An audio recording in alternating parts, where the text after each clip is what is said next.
ಯಾವತ್ತು ಅದು ಐರ್ ಸಂಗ್ರಾಮದಲ್ಲಿ ಕೂಡಿರುವಂತ ಎಲ್ಲಾ ನನ್ನ ಆತ್ಮೀಯ ಬಂಧುಗಳಿಗೆ ಎರಡನೇ ಸಂದಿನ ನಮಸ್ಕಾರ ಸಲ್ಲಿಸುತ್ತಾ ಹೌದು ಎದ್ದು ಹೋಗೋರ್ಗಾದ್ರು ಕೂಡ ಅದಕ್ಕೆ ಧರ್ಮೋಣ ನ್ಯಾಯವಾಗಿರ್ತಕ್ಕಂಥ ಒಂದು ಮಾತು ಹಿಂಗೆ ಹೇಳಿದ್ರು. ಏನ್ ಹೇಳಿರಿಪ್ಪ ಮಾತ? ಅರ್ಥ ರೇಖೆ ಇದ್ದು ಫಲವೇನು ಆವಿಷ್ಯದ ರೇಖೆ ಇಲ್ಲದನಕ್ಕ. ಅದು ಹೌದು. ಅರ್ಥ ರೇಖೆ ಇದ್ದು ಫಲವೇನು ಆವಿಷ್ಯದ ರೇಖೆ ಇಲ್ಲದನಕ್ಕ. ಹಸುವಿದ್ದು ಫಲವೇನು ಹಯನಿಲ್ಲದನಕ್ಕ. ಅದು ಹೌದು. ಮರವಿದ್ದು ಫಲವೇನು ನೆರವಿಲ್ಲದನಕ್ಕ. ನಾನಿದ್ದು ಫಲವೇನು ಶಿವ ಪಥವ ನರಿಯದನಕ್ಕ ಅಂತ ಹೇಳಿದ್ರು ಅವರು. ಹೇಳಿರಿಪ್ಪ ಇದೇ ಮಾತು ಯಾಕೆ ಹೇಳ್ಯಾರ? ಇದೇ ಮಾತು ಯಾಕೆ ಹೇಳ್ಯಾರಪ್ಪ ಅಂತ ಕೇಳಿದ್ರ, ಯಾಕ್ರಿ ಸರ? ನಮ್ಮ ಕೈಯೊಳಗ ಸಂಪತ್ತಿನ ರೇಖೆ ಐತಪ್ಪ ಅಂತಂದ್ರ ಅದ ಆ ಭಗವಂತ ನಮಗೆ ಸಂಪತ್ತು ಅನ್ನುವಂಥದ್ದು ಕೊಡಲಿಲ್ಲ, ನಮಗೆ ಸಿರಿ ಸಂಪತ್ತು ಅನ್ನುವಂಥದ್ದು ಕೊಡಲಿಲ್ಲ, ನಮಗೆ ಒಳ್ಳೇದು ಮಾಡಲಿಲ್ಲಪ್ಪ ಅಂತಂದ್ರ ಅದು ನಮ್ಮ ಕೈಯೊಳಗಿನ ಸಂಪತ್ತಿನ ರೇಖೆ ಇದ್ರೂ ಕೂಡ ವ್ಯರ್ಥ ಅಂತ ಹೇಳ್ಯಾರ. ಹೇಳಿರಿಪ್ಪ ಮಾತು ಹೇಳ್ಯಾರ. ಇನ್ನು ಮನೆಯೊಳಗ ಒಂದು ಕಿಲಾರಿ ಕೊಡಿನ ಆಕಳ ಐತಪ್ಪ ಅಂತಂದ್ರ ಅಂದ್ರ ಅದಕ್ಕೆ ಸೀದಾ ಮಾಡತ್ರಿ. ಕಿಲಾರಿ ಆಕಳ ಐತಿ, ಜವಾರಿ ಆಕಳದಪ್ಪ ಅಂತ ಕೇಳಿದ್ರ ಅದ ಅದು ಒಮ್ಮರೆ ನಮಗ ಹಾಲು ಉಣಿಸ್ತು, ಈದ್ ಕರ ಕೊಟ್ಟತಪ್ಪ ಅಂತ ಕೇಳಿದ್ರ ಆಕಳ ಉಪಯೋಗ ಆಕೈತಿ. ಅದ ಖರೆ ಆಕಳ ಹಿಂಡುದು ಇಲ್ಲ, ಈದುನು ಇಲ್ಲ, ಅದು ಕೆಲಸ ಕೊಡ್ಲಿಲ್ಲಪ್ಪ ಅಂತ ಕೇಳಿದ್ರೆ ಆಕಳ ಉಪಯೋಗ ಆಗುದಿಲ್ಲ ಅಂತ ಹೇಳಿದ್ರು ಅವರು. ಒಯ್ದು ಇಂಡಿ ಸಂತಿಗೆ ಮಾರಿ ಬರೋದು. ಇನ್ನು ಮರವಿದ್ದು ಫಲವೇನು ನೆರಳಿಲ್ಲದನಕ್ಕ. ಇದು ಹಿಂಗಂದ್ರೆ ಏನ್ರಿಪ್ಪ? ಒಂದ್ ನಮ್ಮ ಹೊಲದೊಳಗ ಮಾವಿನ ಮರ ಐತಪ್ಪ ಅಂತಂದ್ರ ಐತಿ ಅಂದ್ರ ಆ ಗಿಡಕ್ಕೆ ಕಾಯಾಗಿ ಮನುಷ್ಯಾಗ ತಿರ್ಲಾಕ ಬಂದು ಹೌದು. ನಾನು ಆ ಒಂದು 4 ಮಂದಿ ಕುಂದ್ರಲಾಕ ನೆರಳು ಮಾಡಿ ಕೊಡ್ತಪ್ಪ ಅಂತ ಕೇಳಿದ್ರೆ ಆ ಗಿಡ ಇದ್ದಿದ್ದು ಉಪಯೋಗ ಆಕೈತಿ. ಅದ ಅದು ಕಾಯಿನೂ ಆಗ್ಲಿಲ್ಲ, ಅದಕ್ಕೆ ನೆರಳು ಆಗ್ಲಿಲ್ಲಪ್ಪ ಅಂತ ಕೇಳಿದ್ರೆ ಆ ಗಿಡ ಇದ್ದು ಉಪಯೋಗ ಇಲ್ಲ ಅಂತ ಹೇಳ್ಯಾರ ಅವರು. ಅದು ಹೂನು ಗಟ್ಲಿಲ್ಲ, ಗಾಯನ ಗಟ್ಲಿಲ್ಲಕ್ಕ. ಇನ್ನು ನಾನಿದ್ದು ಫಲವೇನು ಶಿವಪಥವನರಿಯದನಕ್ಕ. ಹಿಂಗಂದ್ರೆ ಏನ್ರಿಪ್ಪ? ಎಲ್ಲಾರು ಬಸವಣ್ಣವ್ರು ಕೊಳೊಳಗೆ ಲಿಂಗ ಕಟ್ಕೊಂಡು ಗುರುವಿನ ಸೇವೆ ಮಾಡ್ಯಾರಪ್ಪ ಅಂತಂದ್ರ ಅದ ಅವ್ರು ಲಿಂಗ ಕಟ್ಕೊಂಡು ಸೇವೆ ಮಾಡ್ಯಾರ, ನಾವು ಕೊಳೊಳಗೆ ಲಿಂಗ ಕಟ್ಕೊಂಡು ಗುರುನಾಮ ಸ್ಮರಣೆ ಮಾಡಿ ಗುರುವಿನ ಸೇವೆ ಮಾಡ್ತೇವಪ್ಪ ಅಂತ ಕೇಳಿದ್ರ ಆ ಗುರುವಿನ ಹೊಲಸುಗೊಳ್ಳುವಂತ ಶಕ್ತಿ ಸಾಮರ್ಥ್ಯನೇ ನಮ್ಮ ಬಳಿ ಇದ್ದಿದ್ದಿಲ್ಲಪ್ಪ ಅಂತ ಕೇಳಿದ್ರ ಏನಾಗ್ತದ? ಆ ಲಿಂಗ ಕಟ್ಕೊಂಡು ಉಪಯೋಗ ಇಲ್ಲ ಅಂತ ಹೇಳಿದ್ರು ಅವ್ರ ಜ್ಞಾನಿಗಳು. ಹೇಳ್ಯಾರಪ್ಪ ಮಾತು ಹೇಳ್ಯಾರ. ಇರ್ಲಿ ತಮ್ಮ, ಇವತ್ತಿನ ದಿವಸ ನಮ್ಮ ಸೊನಿಯಾಳ ಗೌಡ್ರಿಗೆ ನಮಗ ವಾದ ಆಗೈತಿ. ಏನಪ್ಪಾ ಅಂತಂದ್ರ ನಿಮ್ಮ ಅಪ್ಪ ಅವ್ರಿಗೆ ಇರ್ಲಿ, ಸೊನಿಯಾಳ ಗೌಡ್ರಿಗೆ ನಮಗ ಏನ್ ವಾದ ಬತ್ತಪ್ಪ ಅಂತ ಕೇಳಿದ್ರ ಏನ್ರಿಪ್ಪ ಅದು? ಆ ಭಕ್ತಿ ಮತ್ತು ಜ್ಞಾನ ಅನ್ನುವಂತ ವಿಷಯದೊಳಗೆ ನಾವು ಭಕ್ತಿ ಅನ್ನೋದು ಹಿಡ್ಕೊಂಡೆವು. ಬಾ ಚಂದ ಭಕ್ತಿ ನಮ್ಮ ಗೌಡ್ರ ಒಂದು ಮಾತಂದ್ರ ಏನಪ್ಪಾ ಅಂತ ಕೇಳಿದ್ರ ಏನಂದಾರು? ತಮ್ಮ ಮಾಳಿಂಗರ ಏನ್ ಹೇಳ್ಯಾನ ಕರೆ, ಮಾಳಿಂಗರ ತ್ರಿಕಾಲ ಜ್ಞಾನಿ ಅದನ್ನ ಭಕ್ತಿಯವಿಲ್ಲ ಅಂತ ಹೇಳಿದ್ರು ಅವ್ರು. ಮತ್ತ ಅವರೇ ಒಂದು ಮಾತು ಹೇಳಿದ್ರ ಮ್ಯಾಲ ಪಾರ್ವತಿ ಪರಮೇಶ್ವರ ಧರಣಿ ಮಂಡಲಕ್ಕೆ ಬರಬೇಕಾಗಿತ್ತಪ್ಪ ಅಂತ ಕೇಳಿದ್ರ ಬರಬೇಕಾಗಿದ್ರ ಆ ಸಿರಡೋಣ ಮಠದಾಗ ಮಾಳಿಂಗರ ಗುರುವಿನ ಸೇವೆ ಮಾಡ್ತಿದ್ದ, ಭಕ್ತಿ ಮಾಡ್ತಿದ್ದ. 7 ಅಡಿ ಧೂಪಾರ್ತಿ ಎತ್ತಿ ಬೆಳಗ್ತಿದ್ದ. ಧೂಪಾರ್ತಿ ಹೋಗಿ ಹೋಗಿ ಕೈಲಾಸಕ್ಕೆ ಮುಟ್ತು. ಅದ ಕೈಲಾಸದೊಳಗ ಪಾರ್ವತಿ ಪರಮೇಶ್ವರ ಕೇಳ್ತಾಳ, ಏನಂತ? ಪತಿದೇವ ಈ ಹೊಗೆ ಎಲ್ಲಿಂದ ಬರ್ತದೆ ಕೇಳ. ಅವಾಗ ಪರಮೇಶ್ವರ ಮಡದಿಗೆ ಹೇಳ್ತಾನ ಪಾರ್ವತಿಗೆ, ಏನಂತ? ಆ ಮರ್ತ್ಯ ಲೋಕದಾಗ ಸತ್ಯರ ಸಿರಡೋಣ ಗ್ರಾಮದಾಗ ಬೀರದೇವರ ಶಿಷ್ಯ ಸಿದ್ಧ ಮಾಳಿಂಗರ ಅದನ್ನ ಗುರುವಿನ ಸೇವೆ ಮಾಡ್ಲಕತ್ತಾನ. ಭಕ್ತಿ ಮಾಡಕತ್ತಾನ. 7 ಅಡಿ ಧೂಪಾರ್ತಿ ಎತ್ತಿ ಬೆಳಗ್ಯಾನ. ಧೂಪಾರ್ತಿ ಹೋಗಿ ಬಂದ್ ಇಲ್ಲಿ ಬಂದದ ಅಂದ ಕೂಡಲೇನೆ ಅವಾಗ ಪಾರ್ವತಿ ಪರಮೇಶ್ವರ ಹೇಳ್ತಾಳ, ಅಲ್ಲಿಂದ ಬರಬೇಕಾದ್ರೆ ಭಕ್ತಿದಿಂದ ಇಲ್ಲಿ ಬಂದು ಹೇಳಿದಾರ. ಕೇಳ ಮೊದಲ ಅವಸರ ಮಾಡ್ಬೇಡ. ಪಾರ್ವತಿ ಪರಮೇಶ್ವರ ಅವಾಗ ಹೇಳ್ತಾನ. ಪಾರ್ವತಿ ಹೇಳ್ತಾಳ, ಏನಂತ? ಪತಿದೇವ ಅಂತ ಭಕ್ತಿವಾನ ಮರ್ತ್ಯ ಲೋಕದಾಗ ಯಾವದನ, ಅಂತ ಗುರುವಿನ ಭಕ್ತಿ ಮಾಡುವಂತ ಅಂತ ಸಿದ್ಧ ಮಾಳಿಂಗರ ಯಾವದನ ನೋಡಿ ಬರು ನಡಿ ಅಂದ ಕೂಡಲೇ ಅವಾಗ ಪರಮೇಶ್ವರ ಪಾರ್ವತಿ ಹೇಳ್ತಾನ, ಏನಂತ ಹೇಳಿದ್ರಿಪ್ಪ? ನೀ ಸಿದ್ಧ ಮಾಳಿಂಗರ ಭಕ್ತಿ ಪರೀಕ್ಷೆ ಮಾಡೋದಿತ್ತಪ್ಪ ಅಂತ ಕೇಳಿದ್ರ ನಮ್ಮ ನಿಜ ರೂಪವನ್ನು ಬೇರೂಪ ಮಾಡಿಕೊಂಡು ನಾವು ಸಿಗಡೋಣ ಕಾಂತಾರ ಕಂಠಿ ವನದಾಗ ಇಳಿದು ಮಾಳಿಂಗರಾಯನ ಭಕ್ತಿ ಪರೀಕ್ಷೆ ಮಾಡೋಣ ಅಂದ್ರೆ ಅವರು ಮಾಳಿಂಗರಾಯನ ಭಕ್ತಿ ಪರೀಕ್ಷೆ ಮಾಡೋಣ ಅಂತ ತಿಳ್ಕೊಂಡು ಸಿಗಡೋಣ ಕಾಂತಾರ ವನದಾಗ ಇಳಿದಳು. ಆ ಪಾರ್ವತ ದೇವಿ ಮುಪ್ಪಾನ ಮುದುಕಿ ವೇಷ ಆಗಿರೋದು ಪರಮಾತ್ಮನ ಮುಪ್ಪಾನ ಮುದುಕಿ ಆಗಿದ್ದ. ಆ ಪರಮಾತ್ಮನ ಮೈಯಿಂದ ಕಿವ ರಕ್ತ ಸೋರ್ತಿತ್ತು, ಪಾರ್ವತಿ ಕಿವ ರಕ್ತ ಸೋರುವಂತ ನೊಣಕ್ ಹೊಡಿತಿದ್ರು. ಕೈ ಹಿಡಿದ್ರೆ ಕೈ ಕಿತ್ತಿತ್ತು, ಕಾಲ್ ಹಿಡಿದ್ರೆ ಕಾಲ್ ಕಿತ್ತಿತ್ತು, ಕುತ್ತಿಗೆ ಕೆತ್ತಿದ್ದು ಅಂತ ಪತಿದೇವನ ಸೇವಾ ಪಾರ್ವತಿ ಮಾಡ್ತಿದ್ರು ಧರ್ಮೋಣ.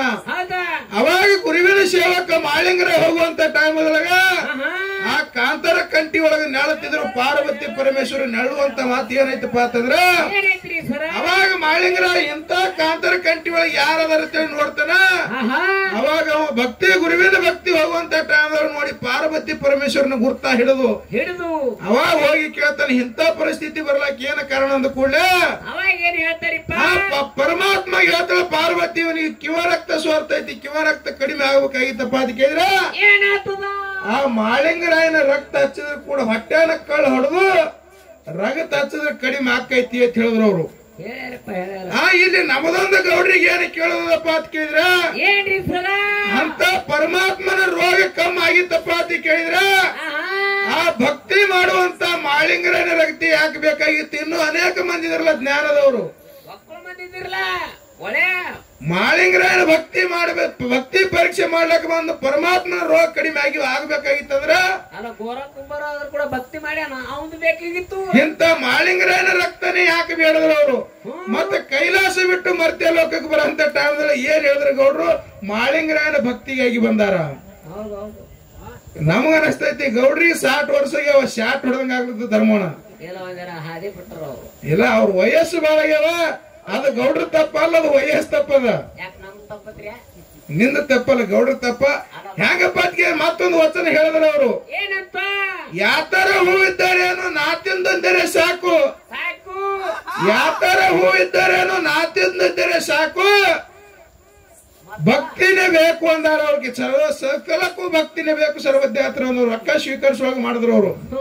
ಗೌಡ್ರ ನೀವು ಜ್ಞಾನ ಹಿಡ್ಕೊಂಡು ನಮ್ಮ ಭಕ್ತಿ ಕಡೆ ಯಾಕೆ ಬರ್ತೀರ ತಿನ್ನ? ಭಕ್ತಿ ಕಡೆ ಹೇಳ್ತೀವಿ ನೀವು ಈ ಕಡೆ ಭಕ್ತಿ ಕಡೆ ಬಂದ್ರಪ್ಪ ಅಂತ ಕೇಳಿದ್ರೆ ಅರ್ಜುನ್ಗೆ ಬಬ್ಬರವನಿಗೆ ಹೆಂಗ್ ಯುದ್ಧ ಐತೆ ಹಂಗ ಯುದ್ಧ ಹೊಕ್ಕದ ನೋಡು. ಹೆಂಗಪ್ಪ ಅಂತ ಕೇಳಿದ್ರೆ ಮಣಿಪುರ ಪಟ್ಟಣದೊಳಗೆ ಅರ್ಜುನ್ಗೆ ಬಬ್ಬರವನಿಗೆ ಹೆಂಗ್ ಯುದ್ಧ ಐತ್ ನೋಡು. ಆ ಬಬ್ಬರುವಾನ ಅರ್ಜುನನ ಮಗನೇ ಇದ್ರು ಕೂಡ ಅರ್ಜುನ್ಗೆ ಹೆಂಗ್ ಹೊಡೆದ ಚೆಂಡ್ ಹೊಡೆದ ನಾವ್ ಹಂಗ ನಿಮ್ ಚೆಂಡ್ ಹೊಡಿಬೇಕಾಗ್ತ ನೋಡ್ರಿ ಗೌಡ್ರ. ಹೌದೌದು, ಯಾಕಂದ್ರೆ ಅಪ್ಪ ಮಕ್ಕಳ ಜಾಗ ಇದ್ದದೆ ಮತ್ತ ನೀವು ಎಷ್ಟ್ ದಿನ ಕುಂದ್ರಲತ್ತೀನಿ, ಈಗ ವಯಸ್ಸಾಗ್ಯದ ರುಂಬಾಲ್ ಎಷ್ಟ್ ದಿನ ಇಟ್ಕೊಳತ್ತಿನ. ಏನ ಭಕ್ತಿ ಹೆಂಗ ಶ್ರೇಷ್ಠ ಧರ್ಮೋಣ. ಆ ಸಿದ್ಧ ಮಾಳಿಂಗರ ತುಕ್ಕಾಪ್ರಾಯ ತಾಯಿ ಅಮೃತಬಾಯಿ ಪುಣ್ಯ ಗರ್ಭದಲ್ಲಿ ಹುಟ್ಟಿ ಬರಬೇಕಾಗಿತ್ತಪ್ಪ ಅಂತಂದ್ರ ತುಕ್ಕಾಪ್ರಾಯಿಗೆ 12 ವರ್ಷ ಮಕ್ಕಳಿದ್ದಿತ್ತಿಲ್ಲ. ತುಕ್ಕಾಪ್ರಾಯ ಮಕ್ಕಳಿದ್ದಿತ್ತಿಲ್ಲ. ಮಕ್ಕಳ ಫಲ ಪಡಿಬೇಕಂತೇಳಿ ಎಷ್ಟೋ ದೇವರ ಭಕ್ತಿ ಮಾಡ್ತಿದ್ದ. ಏನಲ್ಲಿ ಜ್ಞಾನ ಇತ್ತು, ರಾಜವಾಡಿ ಇತ್ತು, ಅರಸಿಕ್ಕಿತ್ತು, ಊರಾಗ ಗೌಡಿಕ್ಕಿತ್ತು, ಸಿರಿ ಸಂಪತ್ತಿ ಎಲ್ಲ ಇತ್ತು. ಖರೆ ಮಕ್ಕಳಿದ್ದಿತ್ತಲ್ಲ, ಅವನಿಗೆ ಜ್ಞಾನ ಇತ್ತಲ್ರಿ. ಒಡ ಧ್ಯಾನದಿಂದ ಮಕ್ಕಳು ಪಡಿಬೇಕಾಗಿತ್ತಲ್ರಿ. ಮಕ್ಕಳು ಪಡ್ಕೋಬೇಕಾಗಿತ್ತಪ್ಪ ಅಂತ ಕೇಳಿದ್ರ ಬಿಲ್ವಾಡ ಪೂರಕ್ಕೆ ಹೋಗಿ 12 ವರ್ಷ ತಪಾಸಣೆ ಮಾಡಿದ ಕೂಡಲೇ ಸಾಕ್ಷಾತ್ ಪರಮಾತ್ಮ ಪ್ರತ್ಯಕ್ಷ ಆಗಿ ನಿನಗೆ ಮಕ್ಕಳ ಫಲ ಕೊಡ್ತೀನಿ, ಮಾಣಿಕ್ಯದ ಮಣಿ ಜಪಮಣಿ ಕೊಡ್ತೀನಿ. ಜಪಮಣಿಯಿಂದ ಜಕ್ಕ ಪುಟ್ಟಿ ಬರ್ತಾನ, ಮಾಣಿಕ್ಯ ಮಣಿಯಿಂದ ಮಾಳ ಪುಟ್ಟಿ ಬರ್ತಾನ.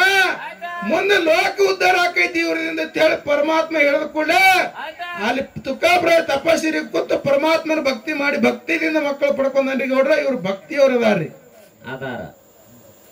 ಹಿಂಗ ಜ್ಞಾನದಿಂದ ಯಾರ ಭಕ್ತಿನೇ ಮಾಡಲಾರದೆ ಯಾರು ಮಾಡ್ಬೇಕ್ರಿ?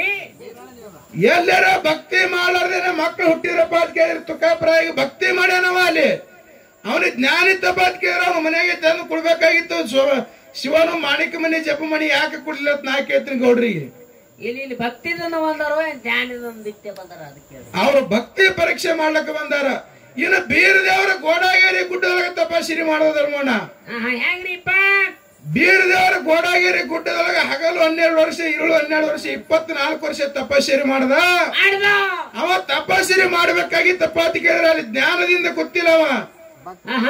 ಅವ ಭಕ್ತಿಯಿಂದ ಕಠೋರವಾದಂತ ತಪಸ್ಸರಿ ಮಾಡಿದ್ರ ಅವನ ಜಡಿ ಗಡ್ಡ ಭೂಮಿ ಒಳಗೆ ಇಳಿದಿವು. ಆಲದ ಬೇರೆ ಬಗಲೊಳಗೆ 5 ಕಾಲೊಳಗೆ 5 ಭೂಮಿ ಒಳಗೆ ಇಳಿದ್ರ ಆ ಮಲ ಮರಿ ಹೋಗಿ ಅವನ ಗಡ್ಡದೊಳಗೆ ಮನಿ ಮಾಡಿದ್ದು. ಅಂತ ಕಠೋರವಾದಂತ ತಪಸ್ಸರಿ ಬೀರ ದೇವರು ಮಾಡಿದ್ದ. ಇಂತ ಕಠೋರವಾದಂತ ಭಕ್ತಿ ಯಾರು ಎದರ ಸಲುವಾಗಿ ಮಾಡ್ಲಕತ್ತಾರ ತಿಳ್ಕೊಂಡು ಪಾರ್ವತಿ ಪರಮೇಶ್ವರ ಗೋಡಾಗೇರಿ ಗುಡ್ಡಕ್ಕೆ ಇಳಿದು ಬಂದ್ರು. ಗೋಡಾಗೇರಿ ಗುಡ್ಡಕ್ಕೆ ಇಳಿದು ಬಂದಾಗ ಅವಾಗ ಬೀರ ದೇವ್ರ ಕೇಳ್ತಾನ ಪಾರ್ವತಿ ಪರಮೇಶ್ವರಿಗ. ಪಾರ್ವತಿ ದೇವಿ ಪರಮೇಶ್ವರ ಬೀರ ದೇವ್ರಿಗೆ ಹೇಳಿದ್ರು, ಎಲ್ಲೋ ಬೀರಪ್ಪ ಇಂತ ಕಠೋರವಾದಂತ ಭಕ್ತಿ ಮಾಡ್ಲಕ್ಕ ಏನ್ ಬೇಕಾಗೈತೆ ಅಂದ್ರು. ಏನ ಕಾರಣ ಅಂತೇಳಿ ಬೀರ ದೇವ್ರಿಗೆ ಕೇಳುವ. ಅವಾಗ ಬೀರ ದೇವರು ಪಾರ್ವತಿ ಪರಮೇಶ್ವರಿಗೆ ಹೇಳ್ತಾನ, ಏನಂತ ಹೇಳ್ತಾನ್ರಿಪ್ಪ? ಯಪ್ಪ ತಂದೆ ದೇವ್ರೆ, ನನಗೆ ಸವಿಲಾರದಂತ ಭಕ್ತಿ ಮಾಡ್ಲಿಕ್ಕೆ ಸವಿಲಾರದಂತ ಆಳ್ ಬೇಕಾಗೈತಿ. ಭಕ್ತಿ ಮಾಡ್ಲಿಕ್ಕೆ ನನಗೆ ಶಿಶುಮಗ ಬೇಕಾಗೈತಿ. ಅದಕ್ಕೆ ನನಗೆ ಸವಿಲಾರದಂತ ಶಿಶುಮಗ ಕೊಡು, ನಾ ಶಿಶುಮಗನ ಕಾಲ ತಪಸ್ಸರಿ ಮಾಡ್ಲಕತ್ತೀನಿ ಅಂತ ಹೇಳ್ದ. ಅವಾಗ ಪಾರ್ವತಿ ಪರಮೇಶ್ವರ್ ಹೇಳ್ತಾನ ವೀರದೇವರಿಗೆ, ಏನಂತ? ನಿನಗೆ ಸವಿಲಾರದಂತ ಶಿಶುಮಗ ಬೇಕಾದ್ರೆ ತಂದೆ ತುಕ್ಕಪ್ರಾಯ ತಾಯಿ ಅಮೃತಬಾಯಿ ಪುಣ್ಯ ಗರ್ಭದಲ್ಲಿ ಬಾರಾಮತಿಯಲ್ಲಿ ಹುಟ್ಟಿ ಬರ್ತಾರೆ ಜಾತ ಜ್ಯೋತಿ ಜಕ್ಕಪ್ಪ ಮಾಳಪ್ಪ. ಡೋಣಿ ಹೆಗ್ಗೇರಿ ಕೆರೆಯೊಳಗೆ ನೀ ಚಿಗರಿ ಆಗಿ ಹೋಗು. ಜಿಂಕೆಯಾಗಿ ಹೋದಪ್ಪ ಅಂತ ಕೇಳಿದ್ರೆ ಜಾತ ಜ್ಯೋತಿ ಜಕ್ಕಪ್ಪ ಮಾಳಪ್ಪ ಬ್ಯಾಟಿ ಆಡುತ್ತಾ ಬರ್ತಾರ, ಕೂನ ಹಿಡಿ ಅಂತ ಹೇಳ್ದ. ಅವಾಗ ಜಾತ ಜ್ಯೋತಿ ಜಕ್ಕಪ್ಪ ಮಾಳಪ್ಪ ಡೋಣಿ ಹೆಗ್ಗೇರಿ ಭೂಮಿ ಒಳಗೆ ಬ್ಯಾಟಿ ಆಡುತ್ತಾ ಬರಂತ ಟೈಮ್ ಒಳಗ ಅಲ್ಲಿ ಬೀರದೇವರ ಜಿಂಕೆಯಾಗಿ ಹೋದ. ಎಳಿ ರೂಪ ತೊಟ್ಟು ಬೀರದೇವರು ಹೋದ. ಆ ಎಳಿ ರೂಪ ತೊಟ್ಟು ಬೀರದೇವರು ಹೋದ ಕೂಡಲೇ ಜಕ್ಕಪ್ಪ ಮಾಳಪ್ಪ ಎಳಿ ಬೆನ್ನ ಹತ್ತಿ ಹೋದ್ರು. ಆ ಬೀರದೇವರ ಮುಂದೆ ಏನ್ ಮಾಡ್ತಾನಪ್ಪ ಅಂತ ಕೇಳಿ ಡೋಣಿ ಹೆಗ್ಗೇರಿ ಕೆರೆಯೊಳಗೆ ಹೋಗಿ ಜಿಗಿದ್ ಬಿಟ್ಟ. ಡೋಣಿ ಹೆಗ್ಗೇರಿ ಕೆರೆ ಜಿಗಿದ ಕೂಡಲೇ ಮಾಳಿಂಗರಾಯರು ಏನ್ ಮಾಡ್ತಾನಪ್ಪ ಅಂತ ಕೇಳಿದ್ರ ಆ ಎರಳಿ ಬೆನ್ನ ಹತ್ತಿ ಡೋಣಿ ಹೆಗ್ಗೇರಿ ಕೆರೆಯೊಳಗೆ ಜಿಗಿದ. ಅಲ್ಲಿ ಮುಂದೆ ಗುರು ಶಿಷ್ಯರು ಭೇಟಿ ಆಯ್ತು. ಅಲ್ಲಿಂದ ಭಕ್ತಿ ಪ್ರಾರಂಭ ಆಯ್ತು. ಭಕ್ತಿಗಾಗಿ ಪಾರ್ವತಿ ಪರಮೇಶ್ವರ ಧರಣಿ ಮಂಡಲಕ್ಕೆ ಇಳಿದು ಬಂದಾರ. ಸರ್ವಕಾಲದಲ್ಲಿ ಜ್ಞಾನಕ್ಕಾಗಿ ಎಲ್ಲಿ ಇಳಿದು ಬಂದಾರ ಅಂತ ಗೌಡ್ರು ಹೇಳ್ತಾರೆ. ಇನ್ನೊಂದು ವಿಷಯ ಧರ್ಮೋಣ ಏನಪ್ಪಾ ಅಂತ ಕೇಳಿದ್ರೆ ಸೊನ್ನಲಿಗೆ ಸಿದ್ದರಾಮ ಏನ್ ಮಾಡ್ದಪ್ಪ ಅಂತ ಕೇಳಿದ್ರ ತಂದೆ ಮುದ್ದುಗೌಡ ತಾಯಿ ಸುಗ್ಗಲ ದೇವಿಯ ಪುಣ್ಯ ಗರ್ಭದಲ್ಲಿ ಜನಿಸಿ ಬಂದ ರೇವಣ ಸಿದ್ದನ ಹೊರವಿನ ಕಂದ. ರೇವಣ ಸಿದ್ದನ ಆಶೀರ್ವಾದದಿಂದ ಸೊನ್ನಲಿಗೆ ಸಿದ್ದರಾಮ ಹುಟ್ಟಿ ಬಂದ ಬಳಿಕ 7 ವರ್ಷ ಕೂಸಿಗೆ ಮಾತು ಬರ್ತಿದ್ದಿಲ್ಲ. 7 ವರ್ಷ ಕೂಸಿಗೆ ಮಾತು ಬರ್ತಿತ್ತಿಲ್ಲ. ತಾಯಿ ಸುಗ್ಗಲ ದೇವಿ ಮುದ್ದುಗೌಡ ಕೂಡಿ ಏನ್ ಮಾಡ್ತೀರಪ್ಪ ಅಂತ ಕೇಳಿದ್ರ ಆ ಸಿದ್ದರಾಮನನ್ನ ಮೂಕ ಕೂಸಿನ ದನಗಳ ಕೈಲಿಕ್ಕೆ ಅಡವಿ ಅರಣ್ಯಕ್ಕೆ ಹಚ್ಚಿಡ್ತಿದ್ರು. ಒಂದಾನೊಂದು ದಿವಸ ನೆವಣಿ ಹೊಲದಾಗ ಸಿದ್ದರಾಮ ತನ್ನ ದನಗಳು ಮೈಸುವಂತ ಟೈಮದಾಗ ನೆವಣಿ ಹೊಲದಾಗ ಬಂದು ಮಲ್ಲಯ್ಯ ಭೇಟಿಯಾದ ಸಿದ್ದರಾಮಗ. ಮಲ್ಲಯ್ಯ ಭೇಟಿಯಾಗಿ ಸಿದ್ದರಾಮಗ ಕೇಳ್ತಾರ, ನನಗೆ ಹಸು ಆಗೈತೆಪ್ಪ, ಊಟಕ್ಕೆ ಕೊಡು ಅಂದ. ಊಟಕ್ಕೆ ಕೂಡ ಅಂದಾಗ ಅವಾಗ ಸಿದ್ದರಾಮ ಹೇಳ್ತಾನ ತನ್ನ ಬಲ್ಲಿ ಇದ್ದಿರ್ತಕ್ಕಂತ ತಾಯಿ ಕಟ್ಟಿರ್ತಕ್ಕಂತ ಬುತ್ತಿ ತೋರಿಸದ. ಅವಾಗ ಮಲ್ಲಯ್ಯ ಈ ಬುತ್ತಿ ನಾ ಊಟ ಮಾಡಲ್ಲಪ್ಪ, ನನಗೆ ಅನ್ನ ಮೊಸರು ಬುತ್ತಿ ಕೊಡು ಅಂದವ. ಅನ್ನ ಮೊಸರು ಬುತ್ತಿ ಬೇಕಾಗಿದ್ದೆ, ಅನ್ನ ಮೊಸರು ಕೊಡು ಅಂದ ಕೂಡಲೇ ಅವಾಗ ಮೂಕ ಕೂಸಿಗೆ ಮಾತು ಬರ್ತಿದ್ದಿಲ್ಲ. ಆ ಮಲ್ಲಯ್ಯ ಭೇಟಿ ಆದ ಕೂಡಲೇ ಮಲ್ಲಯ್ಯನ ಭಕ್ತಿ ಮಾಡಿ ಸಿದ್ದರಾಮ ಏನ್ ಮಾಡದಪ್ಪ ಅಂತ ಕೇಳಿದ್ರೆ 7 ವರ್ಷದ ಕೂಸಿಗೆ ಮಾತು ಬಂದು ಆ 7 ವರ್ಷದ ಕೂಸು ನೆವಣಿ ಹೊಲದಾಗ ದನಗೊಳಗೆ ಬಿಟ್ಟು ತಾಯಿ ಬಲ್ಲಿ ಬರ್ತೈತಿ ಮನೆಗೆ. ತಾಯಿ ಬಲಿ ಬಂದು ಏನ್ ಮಾಡ್ತಾನಪ್ಪ ಅಂತ ಕೇಳಿದ್ರೆ ತಾಯಿ ನೆವಣಿ ಹೊಲದಾಗ ಒಬ್ಬ ಜಂಗಮ ಭೇಟಿಯಾಗಿದ್ದ. ಅವ ನನಗೆ ಅನ್ನ ಮೊಸರು ಬುತ್ತಿ ಬೇಡ, ಅನ್ನ ಮೊಸರು ಬುತ್ತಿ ಕೊಡು ಅಂದ ಕೂಡಲೇ ಬಾನ ಕೊಡು ಅಂದ ಕೂಡಲೇನೆ ಅವಾಗ ನನ್ನ ಮೂಕ ಕೂಸಿಗೆ 7 ವರ್ಷ ಮಾತು ಬರದಂತ ಕೂಸಿಗೆ ಮಾತು ಬಂದವಪ್ಪ ಅಂತ ಕೇಳಿದ್ರೆ ಅವಾಗಿಂದ ಅವಾಗ ನೆವಣಿಯಿಂದ ಬಾನ ತಯಾರು ಮಾಡಿ ಅನ್ನ ಮೊಸರಿನ ಬುತ್ತಿ ಮಲ್ಲಯ್ಯ ಸಿದ್ದರಾಮನ ಕೈ ಕೊಟ್ಟು ಹಚ್ಚಿದ್ರು. ಯಾವಾಗ ಸಿದ್ದರಾಮ ಮಲ್ಲಯ್ಯ ಬೇಡಿರ್ತಕ್ಕಂತ ಅನ್ನ ಮೊಸರದ ಬುತ್ತಿ ತಗೊಂಡ ನೆವಣಿ ಹೊಲಕ್ಕೆ ಬರ್ತಾನ. ಮಲ್ಲಯ್ಯ ಮಾಯಾಗಿ ಹೋಗಿ ಬಿಟ್ಟಿದ್ದ. ಮಲ್ಲಯ್ಯ ಅನ್ಕೊತ ಸಿದ್ದರಾಮ ಕಾಡಕಂತರ ಗುಡ್ಡಗಾಡ ಅಲ್ಲಿಕತ್ತ. ಹಿಂಗ ತಿರುಗುಂತ ಮಲ್ಲಯ್ಯ ಅನ್ನುವಂತ ತಿರುಗಾಡುವಂತ ಸಮಯದಾಗ ಹಾದಿ ಹಿಡಿದು ಹೋಗುವಂತ ಪರಿಶೀಜನ ಹೊಟ್ಟಿತ್ತು. ಅವ್ರಿಗೆ ಕೇಳ್ತಾನ ಸಿದ್ದರಾಮ, ಯಪ್ಪ ಎಲ್ಲಿಗೆ ಹೊಂಟಿರಿ ಅಂದ. ಅವಾಗ ಕೆಳನಾಡದ ಪರಿಶೀಜನ ಶ್ರೀಶೈಲಕ್ಕೆ ಹೋಗುವಂತ ಮಲ್ಲಯ್ಯ ಹೋಗುವಂತ ಜನ ಹೇಳ್ತಾರ, ನಾವು ಶ್ರೀಶೈಲ ಮಲ್ಲಯ್ಯ ಹೊಂಟಿವಪ್ಪ, ಮಲ್ಲಯ್ಯನ ದರ್ಶನ ಮಾಡ್ಕೊಂಡು ಬರ್ತೀವಿ ಅಂತ ಸಿದ್ದರಾಮ ಹೇಳಿದ್ರು. ಅವಾಗ ಸಿದ್ದರಾಮ ಹೇಳ್ತಾನೆ, ನನಗೂ ಕೂಡ ಮಲ್ಲಯ್ಯನ ದರ್ಶನ ಮಾಡ್ತಿದ್ರಪ್ಪ ಅಂತ ಕೇಳಿದ್ರೆ ಮಲ್ಲಯ್ಯನ ಭೇಟಿ ಮಾಡಿಸ್ತೀರಪ್ಪ ಅಂತಂದ್ರ ನಾನು ನಿಮ್ಮ ಜೋಡಿ ಬರ್ತೀನಿ ಅಂತ ಹೇಳಿ ಸಿದ್ದರಾಮ ಹೇಳ್ದ. ಆ ಸಿದ್ದರಾಮ ಹೇಳ್ದ ಕೂಡಲೇ ಹೋಗುವಂತ ಜನರು ಮಲ್ಲಯ್ಯನ ಭೇಟಿ ಮಾಡ್ಕೊಂಡು ಬರ್ತೀವಿ ಬಾ ಅಂತ ಹೇಳಿ ಸಿದ್ದರಾಮನ ಶ್ರೀಶೈಲಕ್ಕೆ ಕರ್ಕೊಂಡು ಹೋಗ್ತಾರ. ಶ್ರೀಶೈಲದಲ್ಲಿ ಹೋಗಿ ಇವನೇ ಮಲ್ಲಯ್ಯ ಅಂತೇಳಿ ಕಲ್ಲಿನ ಲಿಂಗ ತೋರಿಸ್ತಾರ. ಸಿದ್ದರಾಮ ನಂಬಂಗಿಲ್ಲ, ಇವ ನನಗೆ ಭೇಟಿ ಆದ ಮಲ್ಲಯ್ಯನೇ ಅಲ್ಲ, ನನ್ನ ಮಲ್ಲಯ್ಯನೇ ಬೇರೆ ಅದ ಅಂತೇಳಿ ಆ ಹೋಗಿರ್ತಕ್ಕಂತ ತನ್ನ ಮಂದಿಗೆ ಬಿಟ್ಟು ಮಲ್ಲಯ್ಯ ಅನ್ಕೊತ ಮತ್ತೆ ಗುಡ್ಡ ಇಳಿಕತ್ತ. ಮಲ್ಲಯ್ಯ ಅಂತೇಳಿ ಗುಡ್ಡ ಇಳಿತಿದ್ದ. ಮಲ್ಲಯ್ಯ ಅಂತೇಳಿ ಭಕ್ತಿ ಮಾಡವ. ಆ ಮಲ್ಲಯ್ಯ ಅಂತೇಳಿ ಏನ್ ಮಾಡದಪ್ಪ ಅಂತ ಕೇಳಿದ್ರಕ್ಕ ಅಲ್ಲಿ ಒಂದು ಬಾಯಿಯಲ್ಲಿ ಬಂದು ಇಳಿದುಕೊಂಡ. ಆ ಬಾಯಿಯಲ್ಲಿ ಬಂದು ಕಮರಿ ಕೊಳ್ಳದ ಬಳಿ ಬಂದು ಮಲ್ಲಯ್ಯ ಅಂತ ಒದರ್ತಾನ. ಮಲ್ಲಯ್ಯ ಹೋಗ್ಕೊಳ್ಳಿಲ್ಲ. ಆ ಮಲ್ಲಯ್ಯನ 3 ಸಲ ಒದರ್ತೀನಿ, ಬಂದು ಕಾಪಾಡಪ್ಪ, ನೀನು ಭಕ್ತಿ ಮಾಡ್ತೀನಿ ಸಿದ್ದರಾಮ. ಮಲ್ಲಯ್ಯ ಅಂತೇಳಿ 3 ಸಲ ಒದರಿದ್ರ ಮಲ್ಲಯ್ಯ ಕಾಣಿಸ್ಲಿಲ್ಲ. ಕಮರಿ ಕೊಳ್ಳದಾಗ ಮಲ್ಲಯ್ಯ ಎತ್ತಿ ಜಿಗಿತಾರ.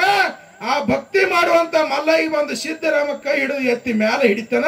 ಇದು ನಮ್ಮ ಭಕ್ತಿ ಶ್ರೇಷ್ಠದರಿಗೋಡ. ಭಕ್ತಿ ಶ್ರೇಷ್ಠ. ಇಲ್ಲಿ ಜ್ಞಾನ ಎಂಬುದು ಏನೂನೇ ಇಲ್ಲ. ಜ್ಞಾನ ಇತ್ತಪ್ಪ ಅಂತ ಕೇಳಿದ್ರ ಅವ ನವಣಿ ಹೊಲದಾಗೆ ಮಲ್ಲಯ್ಯ ಭೇಟಿ ಆದಾಗ ಅವಾಗೇ ತಿಳ್ಕೊತಿದ್ದ. ಸಿದ್ದರಾಮ ಒಂದ್ ವೇಳೆ ಜ್ಞಾನ ಮಾಡಿದಪ್ಪ ಅಂತಂದ್ರ ಇವ ಮಾಯ ರೂಪದ ಮಲ್ಲಯ್ಯ ಅದರ ನಾ ಮನೆಗೆ ಹೋಗಿ ಬುತ್ತಿ ತರೋದಾಗ ಮಾಯ ಆತಾರ ಅಂತೇಳಿ ಅವ ಸಿದ್ದರಾಮ ಮನೆಗೆ ಹೋಗ್ತಿತ್ತಲ್ಲ. ಅವ ಸಿದ್ದರಾಮ ನವಣಿ ಹೊಲದಾಗ ತಂದು ಬುತ್ತಿ ಉಣಿಸ್ತಿದ್ದಲ್ಲ. ಮಲ್ಲಯ್ಯನ ಭೇಟಿ ಆಗ್ತಿತ್ತಲ್ಲ. ಸರಿ, ಇದು ಭಕ್ತಿಗೆ ಫಲ ಐತಿ. ಅವ್ರಿಗೆ ನಮ್ಮ ಗೌಡ್ರಿಗೆ ಏನ್ ಹೇಳ್ಬೇಕಿತ್ತು? ಒಟ್ಟ ಜ್ಞಾನ ಇಲ್ಲತ್ತಿನ ಅವ್ರಿಗೆ ಜ್ಞಾನ ತಮ್ಮ ಭಕ್ತಿ ಇಲ್ಲ ಅವ್ರ ಅಂತೇಳಿ ಅಂದ್ರ ಪದ ಹಾಡಿದ್ರು ಏನು ಖ್ಯಾಲಿ ಹಾಡಿದ್ರು ಮಾರ್ಗ ಹಾಡಿದ್ರಿ ಅಂತ ಇರ್ಲಿ ಬಿಡು. ಇನ್ನೊಂದು ಸುಕ್ಷೇತ್ರ ಇನ್ನೊಂದ್ ಏನಪ್ಪಾ ಅಂತ ಕೇಳಿದ್ರೆ ಇದೇ ವಿಜಯಪುರ ಜಿಲ್ಲೆ ಇಂಡಿ ತಾಲೂಕಿನ ಸುಕ್ಷೇತ್ರ ಲಚ್ಚಾಣ ಗ್ರಾಮದೊಳಗೆ ಏನಾಗೈತಿ ಭಕ್ತಿ ಪವಾಡಪ್ಪ ಅಂತಂದ್ರ ಈ ಲಚ್ಚಾಣ ಸಿದ್ಧಲಿಂಗನ ಹೊರವಿನ ಕಂದ ಯಾರು ಮುಗುಳ ಕೊಡ ಎಲ್ಲಾ ಲಿಂಗ ಲಚ್ಚಾಣ ಸಿದ್ಧಲಿಂಗನ ಭಕ್ತಿ ಮಾಡ್ತಿದ್ದ. ಯಾರು ಇದೇ ಲಚ್ಚಾಣ ಮಠದೊಳಗ ಭಕ್ತಿ ಪರೀಕ್ಷೆ ಮಾಡ್ಬೇಕಂತೇಳಿ ಭಕ್ತಿ ಪರೀಕ್ಷೆ ಮಾಡ್ಬೇಕಂತೇಳಿ ಸಿದ್ದರಾಮ ಆ ಎಲ್ಲಾ ಲಿಂಗನ 3 ದಿನ ಮಣ್ಣಾಗ ಹೂತಿಟ್ಟ. ಹೌದು, ಯಾರಿಗೆ ಎಲ್ಲ ಲಿಂಗ ಮುತ್ಯಾಗ ಎಲ್ಲಾ ಲಿಂಗ ಮತ್ತೆ 3 ದಿನ ಮಣ್ಣಾಗ ಹೂತಿಟ್ಟ ಬಳಕ ಅವಾಗ ಸಿದ್ಧಲಿಂಗ ಇವ ಭಕ್ತಿ ಮಾಡ್ಲಿಕ್ಕೆ ಯಶಸ್ವಿ ಆತನ. ಭಕ್ತಿ ಒಳಗೆ ಹೆಚ್ಚಾಗಿರುತ್ತೇಳಿ ಭಕ್ತಿವಾನ ಅದನ್ನಂತೇಳಿ ಅವನಿಗೆ ಆಶೀರ್ವಾದ ಮಾಡಿಬಿಟ್ಟ. ಅವಾಗ ಎಲ್ಲ ಲಿಂಗ ಹೇಳ್ತಾನ ಯಪ್ಪ ಇಲ್ಲಿಂದ ಹೋಗತ್ತೇಳಿ ಆಶೀರ್ವಾದ ಮಾಡಿದ್ರ ಎಲ್ಲಿ ಹೋಲಿ ಅಂದ. ಅವಾಗ ಸಿದ್ದಪ್ಪ ಮುತ್ತೆ ಹೇಳ್ತಾನ ನೋಡಪ್ಪ ನೀ ಈ ಕಡೆ ಪೂರ್ವ ದಿಕ್ಕಿಗೆ ಮುಖ ಮಾಡಿ ಹೋಗಿದ್ದೀನಿ ಎಲ್ಲಿ ಹೊತ್ತು ಮುಳುಗ್ತೈತೆ ಅಲ್ಲಿ ವಸ್ತಿ ಮಾಡಂದ. 3 ದಿನದ ಮೇಲೆ ಎಲ್ಲಿ ಹೊತ್ತು ಮುಳುಗ್ತೈತೆ ಅಲ್ಲಿ ವಸ್ತಿ ಮಾಡಂದ. ಮುಗುಳು ಕೊಡಗೋಗಿ ಹೊತ್ತು ಮುಳುಗ್ತು ವಸ್ತಿ ಮಾಡ್ದ. ಇದು ಸಿದ್ಧಲಿಂಗ ಮಾಡಿರ್ತಕ್ಕಂಥ ಪವಾಡ. ಇನ್ನೊಂದೇನು ಮಾತು ಪಾತಿ ಕೇಳಿದ್ರ ಸಿದ್ಧಲಿಂಗನ ಜಾತ್ರೆ ಎಲ್ಲಾ ಲಿಂಗ ಎಲ್ಲಿ ದೇಶದ ಮೇಲೆ ಸಂಚಾರ ಮಾಡಿದ್ರು ಸಿದ್ಧಲಿಂಗನ ಜಾತ್ರೆಗೆ ಬರವ. ವರ್ಷ ತಪ್ಪದೇನೆ ಜಾತ್ರೆಗೆ ಬರವ. ಒಂದೊಂದು ವರ್ಷ ಏನಾಗಿತ್ತಪ್ಪ ಅಂತ ಕೇಳಿದ್ರ ಬಂತನಾಳದ ಸಂಗನ ಬಸವ ಶಿವಯ್ಯಗಳು ಅಲ್ಲಿಗೆ ಬಂದಿದ್ರು. ಮುಗುಳು ಕೊಡದ ಎಲ್ಲಾ ಲಿಂಗನು ಆ ಜಾತ್ರೆಗೆ ಬಂದಿದ್ರು. ಧರ್ಮೋಣ ಲಚ್ಚಾಣ ಸಿದ್ಧಲಿಂಗನ ಜಾತ್ರೆಗೆ ಇಲ್ಲಿಗೆ ಬಂದಿದ್ರೆ ಏನು ಪರೀಕ್ಷೆ ಆಯ್ತಪ್ಪ ಅಂತ ಕೇಳಿದ್ರ ಸಂಗನ ಬಸವ ಶಿವಯೋಗಿಗಳು ಮುಗುಳು ಕೊಡ ಎಲ್ಲಾ ಲಿಂಗ ಮುತ್ತೆ ಕೇಳ್ತಾರ ಎಲ್ಲಪ್ಪ ನಾ ಲಿಂಗ ಕಟ್ಟುವಂದು ಸಂಗನ ಬಸವ ಸ್ವಾಮಿಗಳದ ನಿಂತೇಳಿ ನಾ ಮಠದಾಗ ಕೂತು ಭಕ್ತರ ಕಡಿಯಿಂದ ಕಾಲು ಬೀಳಿಸುವತ್ತೀನಿ, ಭಕ್ತರಿಗೆ ಆಶೀರ್ವಾದ ಮಾಡ್ತೀನಿ. ನೀ ಕುರುಬರ ಕುಲದಾಗ ಹುಟ್ಟಿದ ಕೂಡ ಕೊರಳೊಳಗ ಲಿಂಗ ಕಟ್ಟುವಂದಿಲ್ಲ ಅಂದ್ರು ನೀ ಬಂದ ಕೂಡಲೇ ನನ್ನ ಕಡೆ ಬರುವಂತ ಭಕ್ತರು ನಿನ್ನ ಕಡೆ ಬರ್ತಾರ ಅಂದವ. ಅವಾಗ ಎಲ್ಲಾ ಲಿಂಗ ಎಲ್ಲಾ ಲಿಂಗ ಏನ್ ಹೇಳ್ತಾರ ಸಂಗನ ಬಸವರಿಗೆ ಪತ್ ಕೇಳಿದ್ರ ನೀ ಕೊರಳೊಳಗ ಲಿಂಗ ಕಟ್ಕೊಂಡಿ ಕರೆ ನನ್ನ ಆತ್ಮ ಲಿಂಗದನ ಮೈ ತುಂಬಾ ಲಿಂಗ ಅದಾವ ಲಿಂಗ ನೋಡ್ತೀನಿ ಅಂತೇಳಿ ಸಂಗನ ಬಸವ ಕೇಳಿದ. ಅವಾಗ ಸಂಗನ ಬಸವ ಹೇಳ್ತಾನ ಎಲ್ಲ ಹುಚ್ಚ ಎಲ್ಲ ಪಾಂಜಿನ ಕೊರಳೊಳಗ ಲಿಂಗ ಎಲ್ಲ ಮೈ ತುಂಬಲ್ಲಿ ಲಿಂಗ ಬರ್ತಾವ ತೋರ್ಸಂದ ಕೂಡಲೇ ಭಕ್ತರು ಸಾಲಂದ ಸಾಧನೆ ನಿಂತಿದ್ರು ಕಾಲು ಬೀಳಕ್ಕ. ಅವಾಗ ಭಕ್ತರು ನಿಂತ ಟೈಮ್ದಾಗ ತನ್ನ ಮುಂಗಾಗಿ ಹಾಕಿರ್ತಕ್ಕಂತ ಜೋಳಿಗೆ ಸಂಗನ ಬಸವರ ಕೈಯ ಕೊಟ್ಟು ತನ್ನ ಮೈ ಜಾಡಿಸಿ ಕ್ಯಾವಿ ಅರಿವು ಕಳೆದೋಗಿತಾನ. ಸಂಗನ ಬಸವ ಶಿವಯೋಗಿಗಳಿಗೆ ಎಲ್ಲಾ ಲಿಂಗನ ಮೈ ತುಂಬಾ ಲಿಂಗ ಕಂಡಿವು. ಇದು ಭಕ್ತಿ ವಿಷಯ ಐತಿ. ಭಕ್ತಿ ವಿಷಯ ಐತಿ. ಇದು ಸಿದ್ಧಲಿಂಗನ ಮೇಲೆ ಇಟ್ಟಿರ್ತಕ್ಕಂಥ ನಮ್ಮ ಮುತ್ತೆ ಎಲ್ಲಾ ಲಿಂಗನ ಭಕ್ತಿ ವಿಷಯ ಐತಿ. ಆ ಭಕ್ತಿಗೆ ಫಲ ಸಿಕ್ಕೈತಿ. ನಮ್ಮ ಆದ ಭಕ್ತಿ ಶ್ರೇಷ್ಠ ಅನ್ನೋದು ಇಲ್ಲಿ ಐತಿ. ఆయన ಬಹಳ ಮಾತಾಡಲಾರ್ದೇನೆ ನಮ್ಮ ಬಾಬಾವರಾಗಿರ್ತಕ್ಕಂಥವ್ರು ಅಪ್ಪಾಜಿ ಅವರು ಮುಂದಿನ ಸಂದರ್ಭ ಜ್ಞಾನ ಹೆಂಗೈತಿ. ಆ ಜ್ಞಾನ ಎಂಬುದು ಭಕ್ತಿಯಲ್ಲಿ ಎಲ್ಲಿ ಬಂದಿರಬಾರ್ದು. ಆ ಜ್ಞಾನ ಎಂಬುದು ಬೆಳೆಸ್ತಾರ ಕರೆ. ನಮ್ಮ ಬಾಬಾವ್ರು ಏನ್ ಮಾಡ್ತಾರಪ್ಪ ಅಂತ ಕೇಳಿದ್ರೆ ಭಕ್ತಿಯಿಂದಲೇ ಮುಕ್ತಿ ಐತಿ ಪದ ಹಾಡ್ತಾರ. ಮತ್ತ ಹೊಳಿ ನಿಮ್ ಕಡೆ ಬರ್ತಾರ, ಮತ್ತ ನಿಮ್ಮ ನೆತ್ತಿ ಮೇಲೆ ಹಾಡ್ತಾರ, ಹೊಳಿ ನಮ್ ಕೈ ಸಿಗುತ್ತಾರ. ಇರ್ಲಿ ತಮ್ಮ ಬಹಳ ಮಾತಾಡೋದ್ರೆ ನಾಲ್ಕು ಸತ್ಯ ಸುಂದರ ಚಾಲನ ಹಾಡಿ ನಮ್ಮ ಬಾಬಾರಿಗೆ ಪಾಳ ಹೋಗೈತಿ. ಎಲ್ಲರೂ ಶಾಂತತೆಯನ್ನು ಕಾಪಾಡ್ಬೇಕು.